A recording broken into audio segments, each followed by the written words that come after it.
지금 내려주소서. 주의 성령 임하사 우리 모든 소원을 만족하게 하소서. 우리 기다리오니 불러 충만하게 하소서.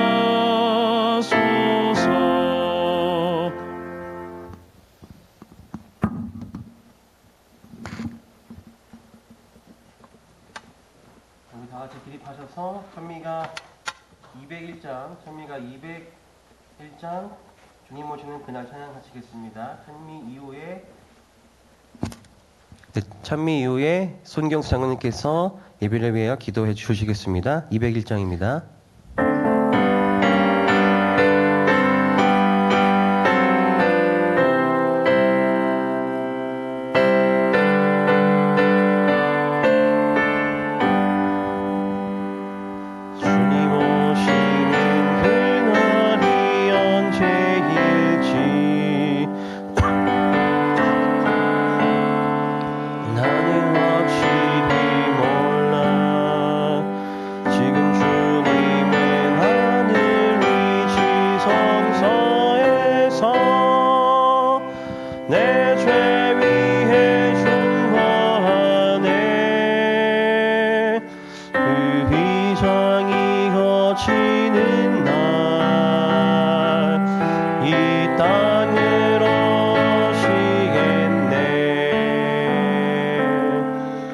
그때 찬란히 빛나는 주님의 영광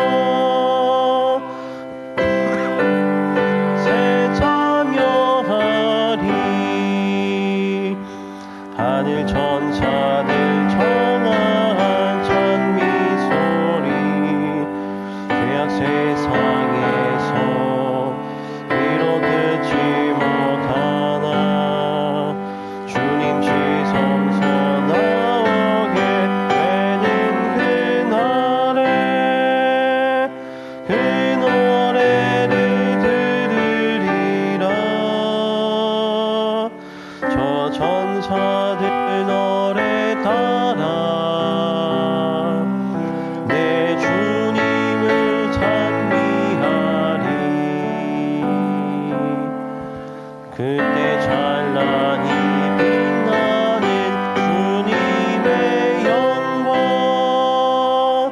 나 그곳에 참여하리. 주님 준비한 빛나는 시온산을 지금 이 땅에서 비록 볼 수 없으나 나의 주님이 이 땅에 오시는 날 다시 온성 보게 되리. 저 하늘 문 열리는 날 내 주님을 배우리라.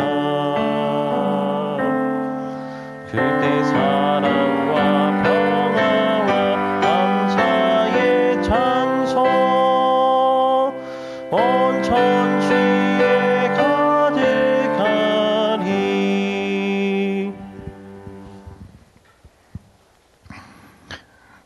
아버지 하나님, 이 땅을 창조하시고 또 우리 인간을 이 땅에 있게 하시니 감사를 드립니다. 하지만 저희가 범죄함으로 죄가 되었고 사망이 되었습니다.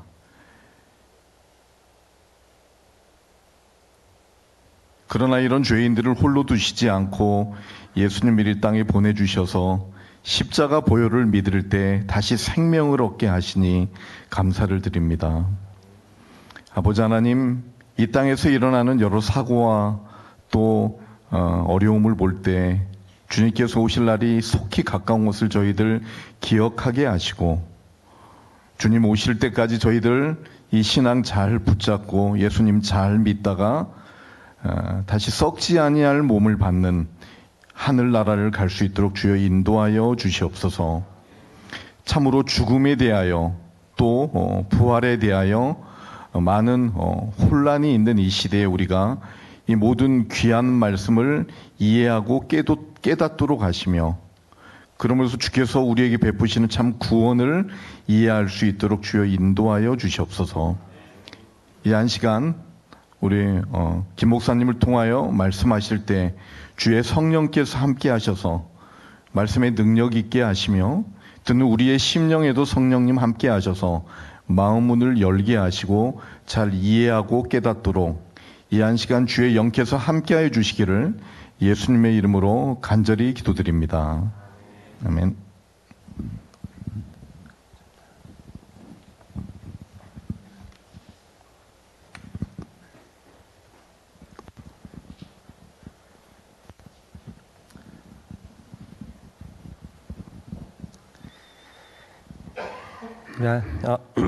네, 우리 안식일을 기억하여 성전에 모이신 모든 성도 여러분을 진심으로 환영합니다. 우리 또 방송으로도 우리 예배에 참여하는 모든 분들을 진심으로 환영합니다. 여러분, 오늘도 저희가 기록되었을 때를 통하여 하나님께서 이 시대의 나를 향한 그 메시지를 좀 찾아보고자 합니다. 어쩌면 오늘 저희가 다루는 이 내용도 현재 우리의 삶에 매우 밀접하게 혹은 이제 앞으로를 예비하는 측면에서 매우 중요한 기별이 아닐까 또 생각이 듭니다. 오늘은요, 저희가 십과 죽음의 성서적 의미라는 이 제목을 갖고 하나님의 은혜를 함께 나누고자 합니다.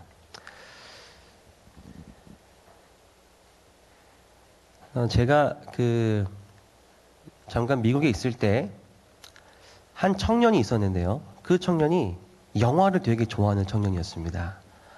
그래서 이제 극장에 자주 그 친구가 이제 가는 걸 제가 이야기를 듣고 했는데, 하루는 그 친구가 이런 얘기를 했어요.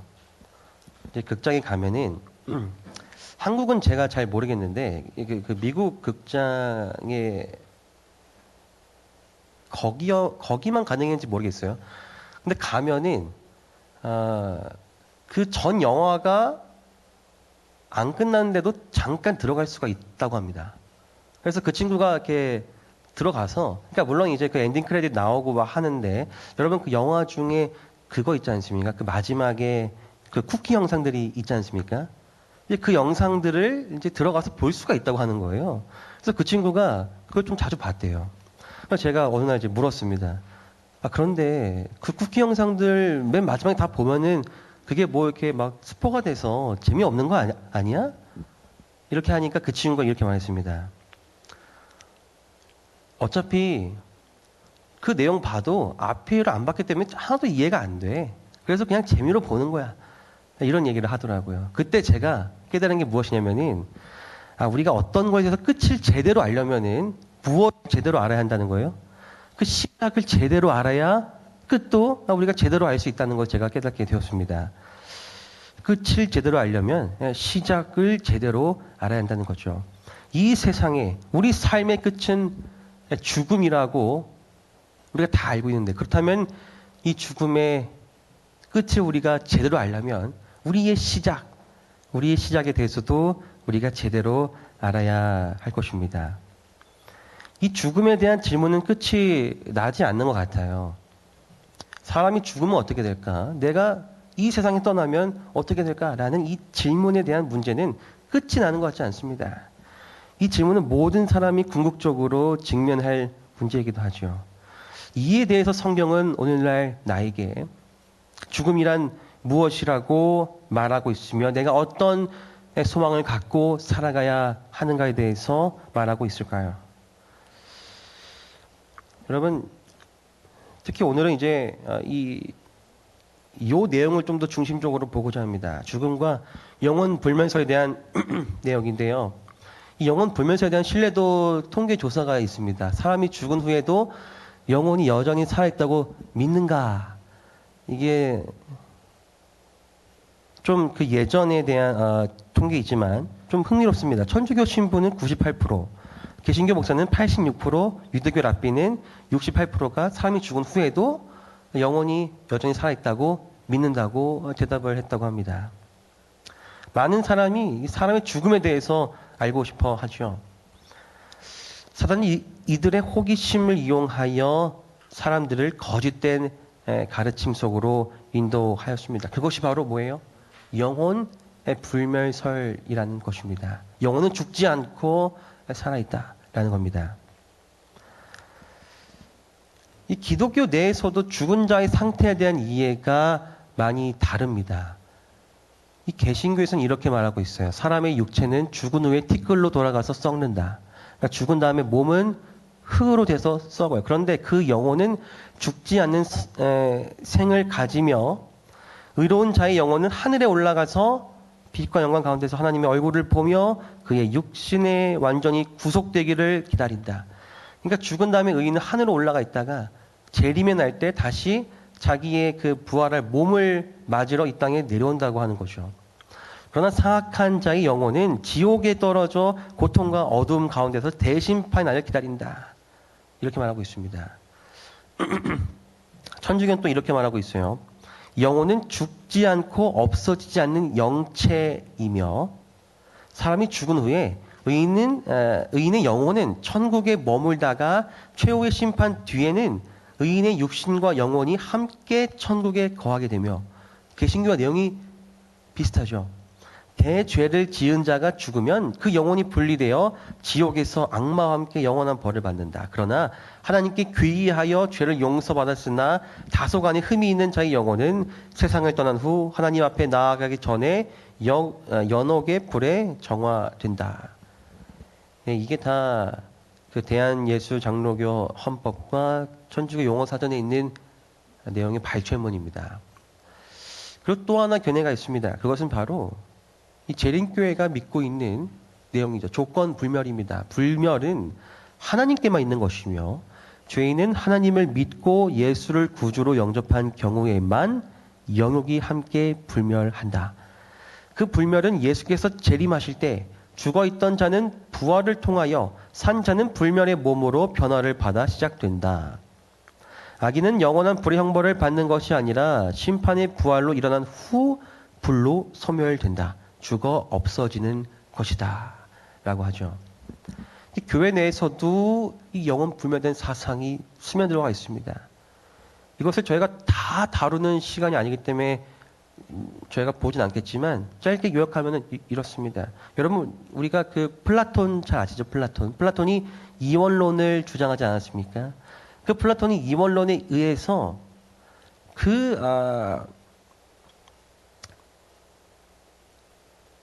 필로라는 그 유대교 한 랍비가 그 의견을 받아들여서 그게 이제 유대교 안에 들어오게 되고 그것이 이제 기독교로 들어와서 터툴리안이라든지 어거스틴이라든지 토마스 아퀴나스 등의 이제 인물들 통하여 그리고 우리에게 잘 알려진 그 단테의 신곡 이런 어떤 문학적인 요소들을 통하여 사람들에게 이미 그 문화 속에 영혼 불멸에 대한 이원론에 대한 사상이 들어가 있었는데 이것이 나중에 5차 라테란 종교회의를 통해서 이 공식적으로 이 영혼 불멸을 안 믿는 자들을 이단으로 간주하는 일이 벌어지게 됩니다. 그렇게 돼서 종교 개혁이 이루어졌는데 종교 개혁 때에 마틴 루터와 같은 이들은 영혼 불멸이 틀렸다고 말했지만 이 칼뱅과 같은 특히 칼뱅이죠. 칼뱅이 그 25세 나이에 쓴 자신의 그 신학 논문에 그 영혼 불멸을 이제 틀렸다고 가르치는 그 부류의 사람들이 이단이라고 하는 그 신학 논문 때문에 이 개신교 내에서도 그것을 바탕으로 영혼 불멸에 대한 사상이 스며들게 되어 있다는 것이죠. 그렇다면 이 죽은 자에 대한 성경이 말하는 올바른 진리는 무엇일까? 우리가 성경이 말하는 그 올바른 진리를 깨달아야 헛된 믿음을 갖지 않고 사단의 유혹으로부터 벗어나서 이 마지막 시대를 살아갈 때에 무엇이 하나님께서 나에게 알려주시는 올바른 길인지를 판단할 수가 있을 것입니다. 이 죽음에 대해서 성경은 이렇게 말합니다.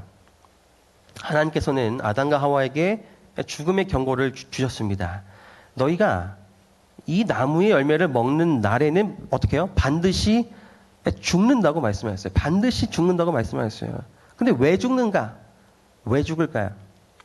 선악을 알게 하는 나무 열매는 먹지 말라고 하셨습니다. 먹지 말라고 하셨는데 너가 먹지 말라는 것을 먹는 날에는 반드시 죽으리라. 다시 말하면 불순종의 결과가 죽음이라는 겁니다. 이렇게 하지 말라 했는데 그것을 한 것은 뭐예요? 불순종했다는 거죠. 그래서 이 왜 죽는가에 대해서 우리가 볼 때 그 과일에 무슨 독이 있어서 죽는 것이 아니라 하나님 말씀에 불순종했기 때문에 그 결과로 사람이 죽는다고 하는 것입니다. 다시 말하면 하나님과 사람이 공존하고 있었습니다. 하나님에게만 생명이 있었습니다. 불멸의 조건은 이 영원히 사는 이 불멸의 속성은 하나님에게만 원래 있었습니다. 사람은 하나님과 같이 있을 때에만 조건적으로 불멸할 수가 있었습니다. 그런데 죄가 들어오면서 하나님과 사람 사이가 분리되었습니다. 그래서 생명이신 하나님과 떨어진 인간이 더 이상 그 영원한 생명을 받을 수 없게 되자 죽음이라는 결과를 바라보게 되었다는 내용입니다. 영감이 글은 이렇게 말하고 있습니다. 우리의 시조는 죄가 없고 정결하게 지음 받았으나 악을 행할 가능성이 배제된 것은 아니었다. 자유의지가 있었기 때문에 악을 행할 가능성이 여전히 있었어요. 그래서 하나님께서는 그들에게 선택의 능력, 곧 순종하든지 또는 순종하기를 거절하든지 할 수 있는 능력을 주셨던 것이다. 그리하여 인류의 시조인 아담과 하와는 하나님께서 그들에게 주고자 하시는 축복을 온전히 받게 되기 전에 먼저 하나님을 향한 그들의 사랑과 충성에 대한 시험을 받아야 했다. 이것이 바로 뭡니까? 이 선악과에 대한 내용입니다. 이어서 보겠습니다. 범죄한 아담과 하와가 얻은 것은 악에 대한 지식 곧 죄의 저주가 전부였다. 과실 그 자체에는 아무런 독소가 없었다. 죄는 식용의 반종 때문만이 아니었다. 우리의 시조를 죄인으로 만들고 이 세상의 악에 대한 지식을 가져온 것은 하나님의 선하심에 대한 의심, 그분의 말씀에 대한 불신, 그리고 그분의 권위에 대한 도전 때문이었다. 그렇습니다. 아담과 하와가 죽을 수밖에 없었던 이유는 불순종의 결과로 그들이 하나님으로부터 떨어지기를 스스로 선택했기 때문이었습니다. 그런데 하나님께서는 반드시 너희가 이 열매를 먹으면은 죽으리라라고 말씀하셨는데 사단이 어떻게 말을 합니까? 이것을 먹어도 너희가 어떻게 한다? 너희는 죽지 않을 거야. 결코 죽지 않을 거야. 반드시 죽으리라고 하셨는데 결코 죽지 아니하리라고 사단이 반박을 하는 겁니다. 이것이 성경에 기록된 최초의 거짓말이고요. 사단이 이렇게 말하죠.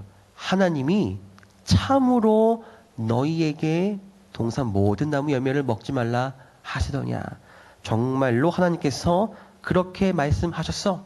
의심하게 만들고 거절하게 그분의 말씀을 불순종하게 유혹을 한 것입니다. 그래서 순종 대신 불순종을 아담과 하와가 선택하게 되었죠.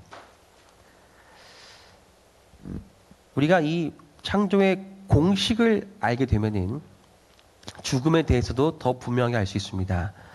여러분, 창조의 공식은 이것입니다. 여호와 하나님이 땅의 흙으로 사람을 지으시고 생기를 그 코에 불어넣으시니 사람이 생명이 되니라. 이것이 창조의 공식입니다. 다시 말하면 사람은요, 요 생명은, 살아있는 요 사람, 생명은 땅의 흙과 생명의 기운이 합쳐져서 살아있는 영혼인 생명이 되었다고 성경이 말하고 있는 것입니다. 그래서 흙과 생명의 기운이 들어가서 영혼이라는 생명이 되었다고 성경이 기록을 하고요. 또 시편에 보면은 그의 호흡이 끊어지면 그의 생기가, 그의 호흡이 끊어지면 그가 흙으로 돌아가서 그날에 그의 생각이 소멸한다라고 되어 있습니다. 거기서 사람의 생각이 아예 사라지는 것처럼 이 사람에게서 생명의 기운이 빠지게 되면 사람은 영원히 사는 존재가 아니라 여기 나온 공식처럼 그냥 흙으로 돌아간다고 하는 것이죠. 우리가 조금 우리를 헷갈리게 할 수 있는 성경 말씀이 몇 개가 있는데요.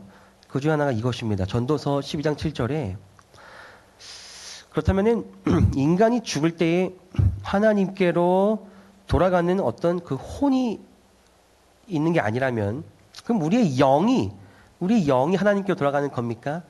이렇게 영도 나오고 혼도 나오기 때문에 헷갈립니다. 그런데 이것을 우리가 보면은 답을 알 수 있습니다. 흙은 여전히 땅으로 돌아가고 여기 영은 그것을 주신 하나님께로 돌아가기 전에 기억하라는 이 말씀이 있는데 여기서 이 영이 히브리어로 루아흐라는 단어입니다. 루아흐.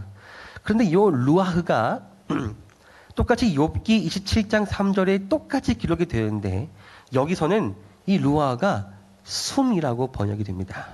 다시 말해서 숨이 곧 무엇입니까? 영입니다. 그래서 흙은 여전히 땅으로 돌아가고 영은 다시 말하면 숨은 그것을 주신 하나님께로 돌아간다는 것이 전도서 12장 7절의 내용이라는 것이죠. 성경은 사람이 죽을 때 우리의 숨이 하나님께로 돌아간다고 가르치고 있는 것입니다. 여러분 아이가 태어날 때 호흡을 합니까? 흡호를 합니까? 어떻게 하나요? 우리가 잘 알고 있죠. 아이가 딱 태어날 때 처음에 이제 태어났으니까 힘든 삶을 살겠다 에휴 하면서 웁니까? 아니면은 하고 울까요? 숨을 하고 울죠. 하나님께서 주신 그 생명의 기운이 그 아이에게로 들어와서 쉬는 거죠. 사람이 죽을 때 어떻게 숨을 줍니까? 마지막에 하고 숨이 멎습니까? 아니면은 후 하고 숨이 멎습니까? 숨을 후 하고 사람이 호흡을 멈추게 되죠. 숨이 하나님께 다시 돌아가는 것을 성경은 가르치고 있습니다. 그런데 사람은 이 영혼이 불멸한다는 이 내용에 많은 사람들이 그렇게 생각하고 있는데 성경은 또 이렇게 알려주고 있습니다. 모든 영혼이 다 내게 속한지라 범죄하는 그 영혼은 죽으리라 라고 되어 있습니다. 사람이 불멸하는 영혼을 가졌다면 이 말씀은 틀린 말씀입니다. 모든 영혼이 다 내게 속한지라 범죄하는 그 영혼이 죽기 때문이라고 기록했기 때문이죠. 그 소울이 죽을 거라고 기록을 하고 있습니다. 여기서 이 소울은 네페시입니다. 네페시는 간단히 말하면 살아있는 사람을 가리킵니다. 그러니까 이 사람은 죽으리라 라고 하는 거죠. 네페시는 숨쉬는 존재, 영혼을 가리킨다. 숨쉬는 것이나 호흡하는 존재, 피조물을 의미하는 게 이 네페시입니다. 살아 숨쉬는 모든 것들은 이 네페시라고 표현을 하고 있습니다. 그래서 우리가 이걸 볼 수 있어요. 사람은 영원히 살아갈 수 있는 어떤 속성, 불멸의 속성을 갖고 있지 않다는 게 성경의 가르침입니다. 참고 선을 행하여 썩지 아니함을 구하는 자에게는 영생으로 하시고 만일 사람이 썩지 아니함이 본래 있다면 이 말씀도 기록할 필요가 없는 것이죠. 그리고 디모데 전서는 이렇게 말하고 있습니다. 오직 하나님에게만 죽지 아니함이 있다. 사람이 영원히 불멸한다면 이 말씀도 틀린 말씀이 되는 것이죠. 사람은 불멸의 영혼을 소유하고 있지 않다는 게 성경의 분명한 가르침입니다. 그럼 사람이 죽어서도 의식이 있습니까? 사람은 죽은 다음에 의식이 없습니다. 죽은 자들은 아무것도 모른다고 말하고 있어요. 죽은 자들은 생각이 멈춥니다. 그의 마음의 미움과 시기도 다 사라집니다. 감정도 없어요. 그러니까 뭔가 악의를 가지고 나를 죽인 그 사람을 막 가서 저주하고 해코지 하는 그런 거는 성경적으로 맞지 않다는 내용입니다. 감정도 죽은 사람은 가질 수가 없습니다. 또요, 죽은 사람들은 여호와를 찬양할 수도 없습니다. 자기 의지대로 무엇을 할 수도 없는 것이죠. 그래서 영어 성경에는 silence라고 죽은 자의 상태는 잠잠하다고 말하고 있습니다. 예수님도 나사로를 이제 살리러 가실 때 이렇게 말씀을 하십니다. 우리 친구 나사로가 어떻게 해요? 잠들었도다. 나사로가 죽었다고 말씀하지 아니하시고 이 죽은 나사로를 가리켜서 우리 친구 나사로가 잠자고 있다고 말씀을 하십니다. 그러나 내가 깨우러 간다. 그러니까 사람들이 말해요. 주여 잠들었으면 낫겠습니다. 성경은 더 기록을 하죠. 예수는 그의 죽음을 가리켜 말씀하신 것이나 그들은 잠들어 쉬는 것을 가리켜 말씀하신 줄 생각한지라. 이 예수께서 밝히 이르시되 나사로가 죽었느니라. 이를 통해서 우리가 알 수 있는 것은 예수님도 죽은 자의 상태는 뭐라고 설명을 하시는 거예요? 잠자고 있다고 설명을 하고 계십니다. 또 성경은요, 이 무덤이 열리며 자던 성도의 몸이 많이 일어났다는 기사를 적고 있습니다. 이게 예수님께서 이제 십자가 돌아가실 때에 무덤들이 열리면서 잠자고 있던 성도들의 몸이 많이 일어나서 부활해서 거리를 돌아다녔다는 기사가 있습니다. 근데 이때도 영혼이 하늘에서 내려왔다는 표현도 아니고 잠자고 있던 성도가 일어났다라고 성경이 말하고 있어요. 죽은 자의 상태는 너무나 분명하게도 잠자고 있다고 말하고 있습니다. 이 죽은 지 사흘이 지난 이 나흘이 지난 나사로에게 예수님께서는 이렇게 말씀하십니다. 나사로야 나오라고 말씀하십니다. 거기서 나오라고 말씀하셨어요. 그런데 이제 보니까 무덤이 있는지 이미 나흘이고 나사로가 거기서 이 붕대를 감은 채로 이제 나옵니다. 예수님은 나사로를 어디에서 부르신 게 아니에요? 하늘에서 부르신 게 아닙니다. 만일 영혼 불멸이 맞다면 예수님께서 나사로를 어디서 부르셔야 돼요? 저 하늘에서 나사로야 이 잠깐 내려오너라 이렇게 말씀해야 합니다. 그럼 나사로가 뭐 할까요? 예수님 제가 지금 여기서 하나님과 함께 행복하게 살고 있는데 왜 저를 불러내셨습니까? 원망하지 않겠습니까? 그런 내용이 전혀 없죠. 예수님은 나사로를 하늘이 아닌 그가 장사되었던 곳에서 불러내셨습니다. 또 여러 가지 증거가 있습니다. 형제들아, 내가 조상 다윗에 대하여 담대히 말할 수 있노니 다윗이 죽어 장사되어 그 묘가 오늘까지 우리 중에 있도다. 다윗은 하늘에 올라가지 못하였으나 이 내용이죠. 다윗이 우리가 봤을 때 무조건 하늘나라로 갈 것 같은 이 다윗이 지금 하늘에 있지 않고 어디 있다? 지금 죽어서 그 묘에 묻혀 우리 중에 오늘까지 있다 라고 말을 하는 내용인데요. 이걸 통해서 우리가 알 수 있는 것은 구약에서도 다윗이 조상들과 함께 누워가 슬랩트에서 잠자다는 표현이죠. 함께 누워서 장사되었다라고 되어 있고 솔로몬도 그의 조상들과 함께 잔다라고 표현을 하고 있고요. 신약에서도 나사로가 죽은 다음에 마르다가 이렇게 말합니다. 마르다가 이르되 마지막 날 부활 때에는 다시 살아날 줄을 내가 아나이다. 그러니까 뭘 알 수 있어요? 구약과 신약 시대에도 그 성경 시대에도 사람들은 사람이 죽으면은 그 영혼이 살아서 어딘가에 가는 것이 아니라 그 영혼이 소멸되었다가 예수님 재림 때에 다시 그 정신과 몸이 같이 부활할 것을 그들이 믿어다는 것을 알 수 있는 것입니다. 그럼 이 죽은 의인은 언제 하늘로 가는가? 정말 죽은 다음에 하늘로 바로 올라가는가? 나팔이 불 때까지 의인들도 다 잠자고 있을 것이라고 성경은 말하고 있습니다. 우리가 다 잠잘 것이 아니오라는 말이 있죠. 우리가 다 잠잘 것이 아니요. 마지막 나팔의 순식간에 호련히 다 변화되리니 나팔 소리가 날 때에 우리가 다 변화되리니 다 잠잘 것이 아니라는 말은 뭐예요?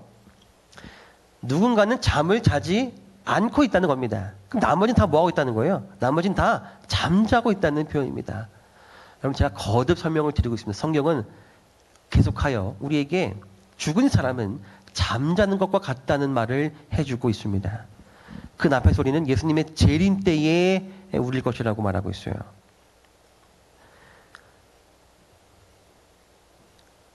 이제 우리가 볼 것은 그럼 몇 번의 부활이 있는가라는 질문입니다. 성경 말씀이 이렇게 말합니다. 이를 놀랍게 여기지 말라. 무덤 속에 있는 자가 잠자고 있는 자가 다 그의 음성을 들을 때가 오나니 선한 일을 행한 자는 생명의 부활로 악한 일을 행한 자는 심판의 부활로 나오리라고 기록하고 있습니다. 그러니까 우리에게는 두 번의 부활이 있는 것입니다. 이 세상에는 두 번의 부활이 있어요. 두 가지 부활이 있습니다. 첫 번째는 의인의 부활, 생명의 부활입니다. 주께서 호령과 천사장의 소리와 하나님의 나팔 소리로 친히 하늘로부터 강림하시리니 그리스도 안에서 죽은 자들이 먼저 일어나겠다. 그리스도 안에서 죽은 자들이 먼저 일어난다. 부활을 말하고 있죠. 의인의 부활입니다. 또 다른 부활은 악인의 부활, 심판의 부활이라고 합니다. 천년이 참에 사탄이 그 옥에서 놓여 나와서 땅의 사방 백성 곧 곡과 마곡을 미혹하고 모아 싸움을 붙이리니 그 수가 바다의 모래 같으리라. 여러분 제가 이 말씀을 참으로 좋아합니다. 최근에 제가 그 청년들과 몇 번 이야기를 하면서 이 말씀을 전할 기회가 한두 차례 있었는데요. 전 이 말씀을 읽을 때마다 참 하나님께 감사를 드립니다. 여러분 어떻게 보면 사람이 죽는 게 공평하다고 생각하십니까? 불공평하다고 느끼시나요? 우린 다 죽지요. 근데 성경 분명히 죄의 결과가 사망이라고 하지 않습니까? 근데 내가 뭘 그렇게 잘못했기 때문에 내가 죽냐는 것이죠. 내가 뭐 그렇게 살인은 저지른 것도 아니고 뭐 잘못은 하긴 하지만 그 정도인가 할 때에 우리는 하나님이 조금 불공평하시다라는 생각을 가질 수도 있지 않습니까? 근데 제가 이 말씀을 보면은 하나님께서 정말 공평하신 분이라는 사실을 제가 거듭 느낍니다. 그럼 모든 사람은 다 한 번 죽습니다. 그리고 모든 사람은 다 한 번 뭐 할까요? 다 부활을 합니다. 모든 사람은 다 한 번씩 죽고 다 한 번씩 부활합니다. 마치 생명의 코인이 다 한 개씩 있는 것과 똑같습니다. 근데 그 부활이 달라요. 어떤 사람은 의인의 부활 때 부활합니다. 예수님 재림하실 때 부활합니다. 그리고 영원히 하늘로 올라가죠. 근데 어떤 사람은 심판의 부활 때 부활합니다. 이때가 삼림 때인데 이때 부활하면은 더 이상 기회가 있어요, 없어요? 없는 것입니다. 이때 부활하면요. 그러니까 여러분 부활하셨을 때 저 하늘에서 예루살렘이 내려온다. 그럼 큰일 난 겁니다. 큰일 난 겁니다. 악인의 부활에 부활한 것이죠.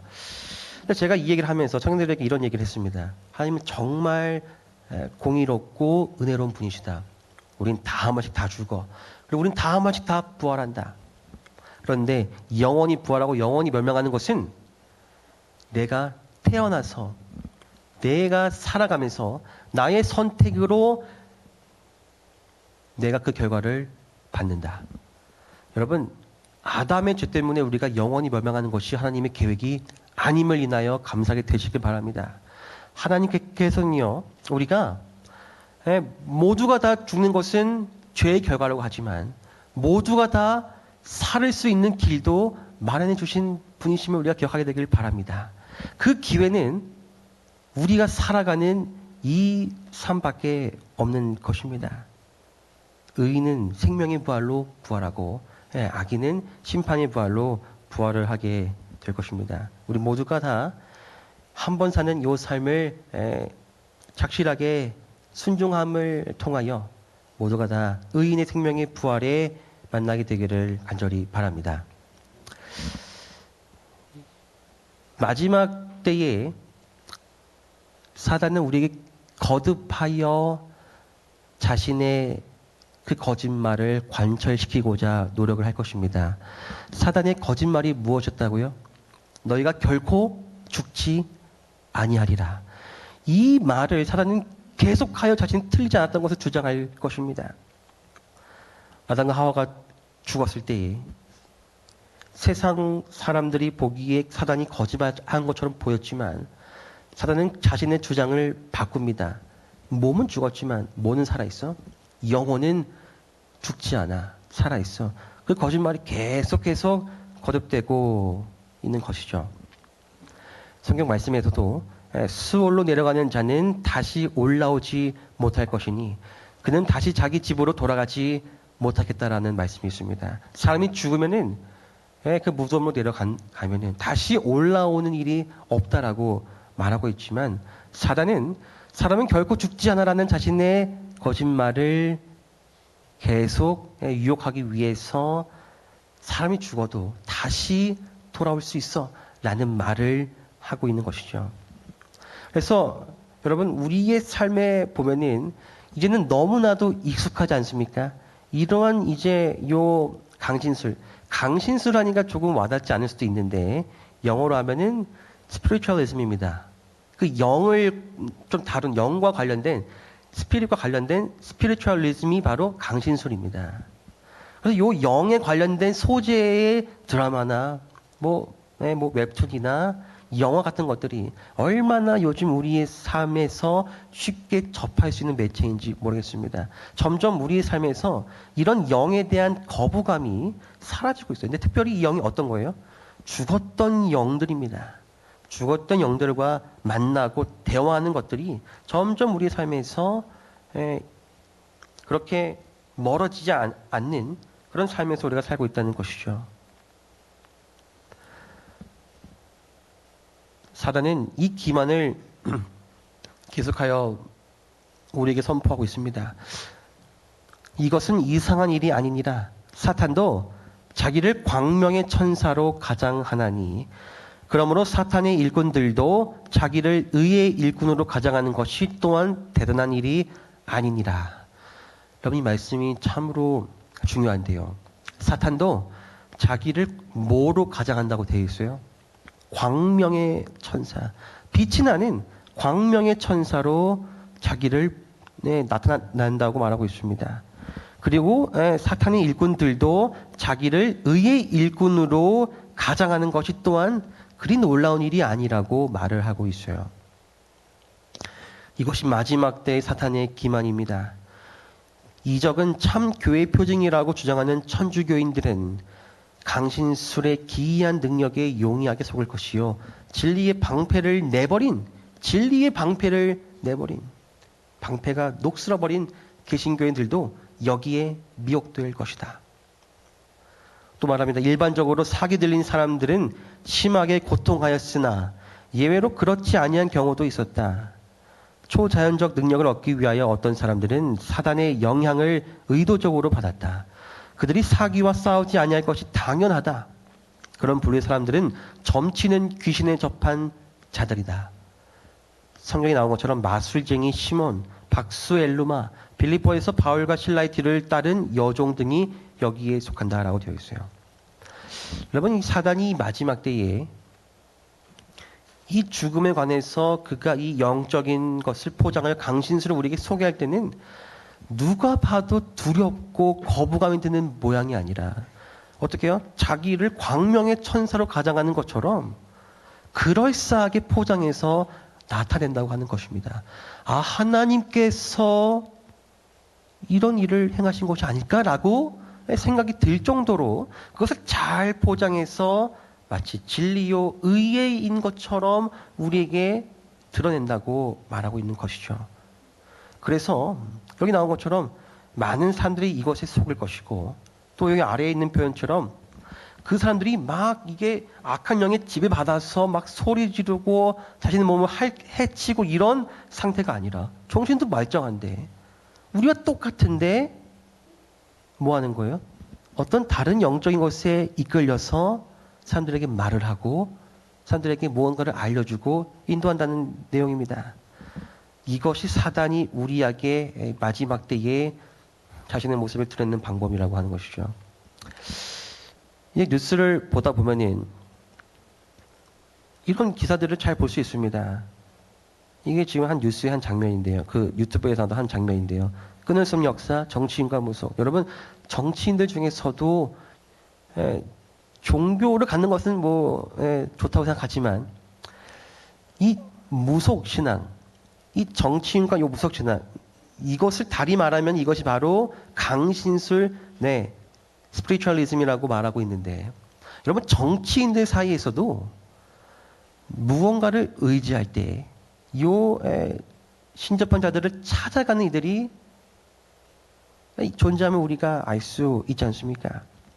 뿐만 아니라 좀 재력이 있거나 사위 고층에 있는 지식인이라 할지라도 그들은 전혀 그렇지 않을 것처럼 보인다 할지라도 어떤 이들은 여전히 강신술을 접하고 미래를 알고 싶어서 점을 보러 가고 그 자신의 어떤 고민들을 그들에게 무당들에게 털어놓아서 앞날을 준비하려고 하는 일들을 우리가 적지 않게 볼 수 있는 것이죠.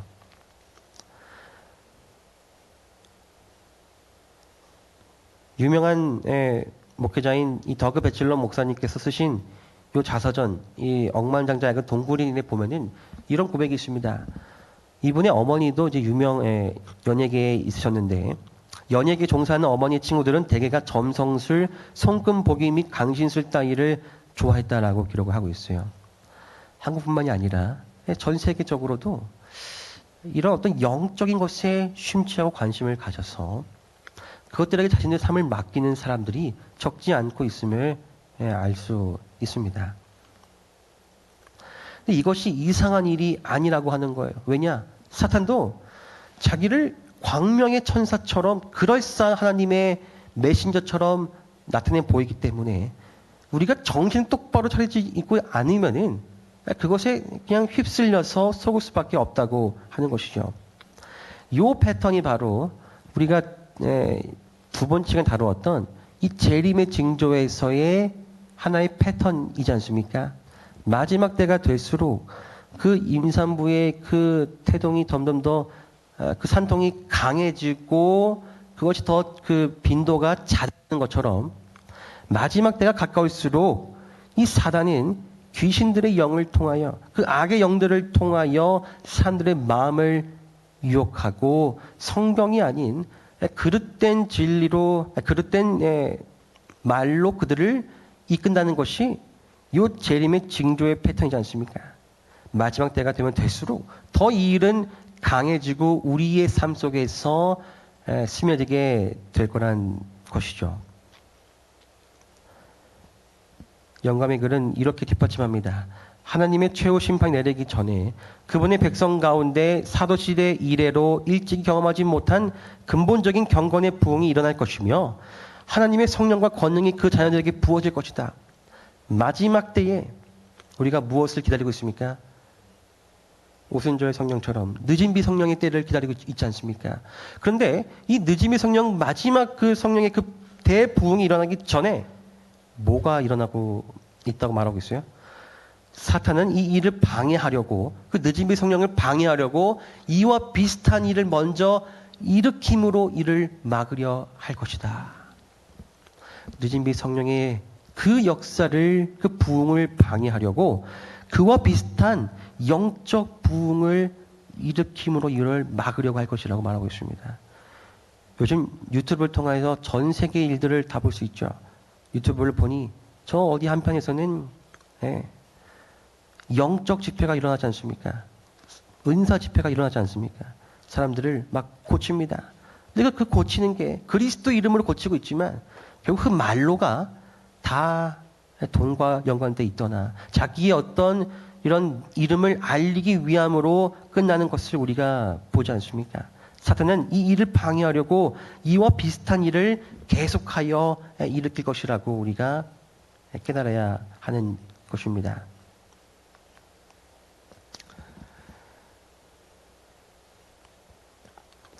여기 영상에 보면은 요즘은 이 AI 딥페이크 시대에 우리가 살고 있지 않습니까? 네. 한 아들이 군인이었는데 순직하게 되었습니다. 그래서 이제 현충원에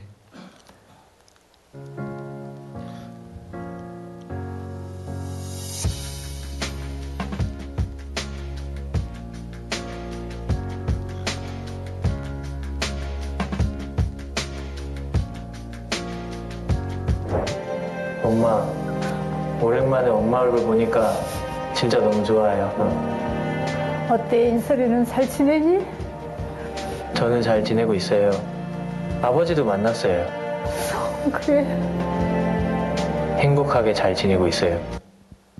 네, 이게 한 몇 년 전 일인데 이때만 해도 아 이게 과연 이렇게까지 될까 했지만 요즘에 딥페이크가 되게 널려 있지 않습니까? 이젠 기술로도 충분히 가능한 것입니다. 제가 어느 날 유튜브를 보니까 그 유튜브 쇼츠에서 예수님 얼굴로 예수님 목소리 같은 그런 음성으로 어떤 그 영상에 어떤 한 인물이 나와서 말을 합니다. 마치 하나님 신이 인간에게 전달하는 것처럼 메시지를 전하는 것을 제가 보게 되었습니다. 여러분, 요즘 시대에 무엇이 불가능하겠습니까? AI를 통하여 이런 딥백 영상들을 통해서 우리의 마음을 자꾸 이렇게 사단이 혼란스럽게 하는 것입니다. 이런 무서운 기만의 시대에 우리가 정신을 차리고 있지 않으면 성경의 분명한 말씀 위에 우리의 삶을 두지 않으면 우리가 혼란스럽고 넘어질 수 있다는 것이죠. 그래서 우리는 먼저 죽은 자의 상태에 대해서 분명히 알아야 합니다. 사단은 자신을 광명한 천사처럼 그럴싸한 존재로 꾸며서 우리에게 나올 것이기 때문에 그렇습니다. 성도들은 죽은 자의 상태에 대하여 확실히 이해해야 한다. 죽은 자들의 모습이 나타나 온갖 능력을 행사해서 사람들의 지지를 얻으려 할 것이며 저들의 주장을 뒷받침하기 위하여 이적을 행하기도 할 것이다. 하나님의 백성들은 이런 경우에 대응하기 위하여 하나님의 진리로 준비해야 한다. 이런 문제들이 대두될 때 그것은 마귀의 영이며 죽은 자는 아무것도 모르는 상태에 있음을 알아야 할 것이다. 죽은 자의 상태, 죽은 자가 잠자는 것이 왜 그렇게 중요합니까? 그것은 바로 사단이 이것을 이용하여 마지막 때에 우리의 믿음을 흔들려고 하기 때문에 그런 것입니다. 그러므로 우리가 성경에서 거듭 말하는 죽은 자는 잠시 잠자는 상태요. 예수님의 재림 때 다시 부활할 것이라는 그 믿음을 우리가 굳게 갖게 되기를 바라는 것입니다. 두 번째는 우리는 이 영원 불멸 사상을 멀리해야 합니다. 조금도 가까이 하지 말라고 말하고 있죠. 강신술의 교리에 조금도 흠을 두지 말라. 사단은 누구든지 그의 최면술의 속임에 자신을 허용하는 자들을 붙들기 위해 기다리고 있다. 그는 그들의 자기의 교리를 탐구하기 시작하자마자 그들이 그것을 흥미를 느끼자마자 그를 위해 지배력을 행사하기 시작한다라고 영감의 글은 알려주고 있습니다. 여기 재림교회 목사님이신 이 랜디 발버 목사님이 쓴 사탄의 속임수, The Devil's Lie라는 이 책에 소개된 그 실화의 내용이 있습니다. 이 목사님께서 시애틀에서 목회를 하고 계실 때에 베티라는 한 여인을 만나게 되었습니다. 이 베티가 하나님께 매우 신실한 성도였어요. 그런데 어느 날 이 베티가 이 약국에서 그 메타피직스라는 교리를 접하게 되었습니다. 그 메타피직스가 뭐냐면은 기독교를 가장한 강신술입니다. 이 메타피직스를 이 그녀가 접하게 된 다음에 알게 좀 들어보니까 이렇게 가르치는 거예요. 예수님은 영매자이시다. 그러니까 예수님은 무당이라고 하는 겁니다. 예수님은 무당이시고 영매자이시고 우리도 그분의 제자들처럼 영매자가 되기를 바라시나라고 가르치는 게 메타피직스, 기독교를 가장한 강신술의 교리였습니다. 그녀가 이것을 어느 날 접하게 되었어요. 그런데 이 메타피직스를 그녀가 듣고 나서 그녀의 마음에 어느 날 그녀가 신문을 보다가 이 메타피직스를 가르치는 교회가 있다는 것을 발견하게 되고 그곳에 가게 되었습니다. 왜냐? 그녀의 남편이 이미 몇 해 전에 죽었기 때문에 그 죽은 자를 만날 수 있는 그 메타피직스에 가서 공부를 하기 시작했습니다. 그리고 나서 몇 년 후에 그녀는 영매가 되어서 자신도 사탄으로부터 메시지를 받고 사람들을 미혹하는 존재가 되었다는 내용이 있습니다. 그런데 여러분, 이 이야기에서 중요한 점은 그녀가 그 메타피스라는 이 종교를 그냥 아무 의심 없게 접하게 된 이유가 바로 그녀가 전에 다니던 교회에서 죽은 자의 상태를 가르칠 때에 영혼은 영원히 죽는 것이 아니기 때문에, 사람이 죽을 때 아주 죽는 것이 아니기 때문에 어쩌면 다시 내가 죽은 남편을 만날 수 있는 방법이 있고, 이거 하나님께로부터 온 내용이라고 그녀가 믿었다는 것입니다. 그래서 그녀가 이 메타피스에 심취해서 공부를 하기 시작하고 마침내 이 영에 지배당하는 삶을 살았다고 하는 것이죠. 그러므로 우리는 이 영혼 불멸 사상에 대해서 어떠한 조금의 호기심이라도 갖지 말아야 할 것입니다. 그리고 더욱더 아까 말한 것처럼 성경의 분명한 진리를 우리가 더욱더 공부함으로써 나를 유혹하는 사단의 그 속임수에 우리가 넘어가지 말아야 하는 것이죠. 마지막 세 번째는 우리는 재림과 부활에 대한 소망을 가져야 한다는 것입니다. 예수께서 이러시되 나는 부활이요 생명이니 나를 믿는 자는 죽어도 살겠고 나를 믿는 자는 죽어도 살겠고 이것을 너가 믿느냐? 오늘 이 동일한 질문을 우리에게 예수님께서 말씀하십니다. 나는 부활이자 생명이다. 나를 믿는 자는 죽어도 살아난다. 너가 이것을 믿느냐? 형제들아, 자는 자들에 관하여는 너희가 알지 못함을 우리가 원하지 아니하노니 이는 소망 없는 다른 이와 같이 슬퍼하지 않게 하려 함이라. 우리가 예수께서 죽으셨다가 다시 살아나심을 믿을진대 이와 같이 예수 안에서 자는 자들도 하나님이 그와 함께 데리고 오시리라. 아멘. 여러분, 만약에 사람이 죽은 후에 바로 하늘로 그 의인이 올라간다면 부활이 왜 필요하겠습니까? 하지만 우리가 잠자고 있기 때문에 우리를 깨우고 썩지 아니할 몸으로 부활시켜서 하늘로 데려가실 분이 우리에게는 필요한 것입니다. 그 일은 오직 예수 그리스도 부활하신 그분을 통해서만이 가능할 것입니다. 여러분, 우리가 죽음 속에서 소망이 있는 이유는 무엇입니까? 부활이신 예수 그리스도가 있기 때문이지 않습니까? 부활이요 생명이신 예수님을 통하여 우리가 다시 살아날 수 있기 때문에 우리에게는 이 죽음이라는 것이 절망으로 끝나는 것이 아니요 희망으로 마무리된다고 하는 것입니다. 그 예전에 유행했던 말 중에 YOLO라는 말이 있지 않습니까? YOLO. YOLO가 무엇의 약자예요? YOLO 아시지 않습니까? 네. You only live once입니다. You only live once. 이게 YOLO예요. 너 딱 한 번만 살아. 너 인생은 딱 하나야. 그러니까 뭐라는 거예요? 참지 마. 하고 싶은 대로 해. 일만 하지 말고 잠깐 나가고 싶으면 휴가도 좀 즐겨. 너 인생 딱 한 번 살아. 너의 인생 소중하게 잘 살아봐. 이게 되게 좋은 말입니다. 좋은 말인데 그리스도인들은 YOLO가 아닙니다. 그리스도인은 YOLO가 아니에요. 왜일까요?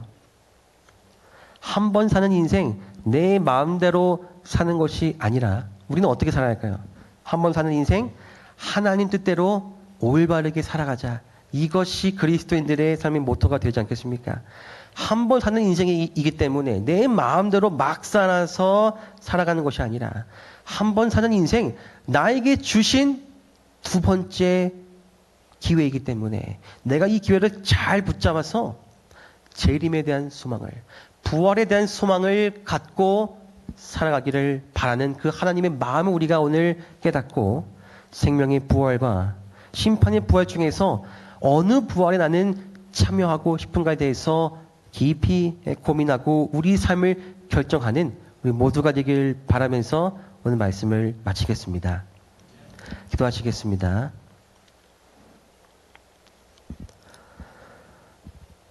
하늘에 계신 아버지 하나님, 이 세상이 너무나도 죄로 가득하고 혼란스럽고 무엇이 정말 주님께서 나에게 말씀하신 것인지 분별하기 어려운 시대에 우리가 살고 있습니다. 그럴 때 주님께서 말씀하시는 모든 것이 성경에 근거한 내용이 되기를 우리가 바라오니 우리의 마음에 말씀하실 때에 또 우리의 귀에 말씀하실 때에 주님 우리가 그것을 잘 귀담아 들어서 이 세상에서 들려오는 사단의 유혹들과 거짓된 음성들을 우리가 성령의 음성을 통하여 분별할 수 있도록 인도하여 주시옵소서. 사단의 음성들은 결국 우리의 삶을 망가뜨리며 파괴할 것이라는 것을 우리가 압니다. 그렇기 때문에 주님께서 주시는 그 말씀만 붙잡고 우리가 살아가길 원하오니 오늘 들었던 이 말씀 또한 언젠가 우리의 마음에 사단이 유혹을 퍼부을 때에 오늘 들었던 이 말씀의 씨앗이 자라나서 우리의 믿음을 굳건히 지켜주고 우리의 시선을 주님께로 고정시킬 수 있는 귀한 말씀이 되게 하여 주시옵기를 예수 그리스도의 이름으로 기도드립니다. 아멘.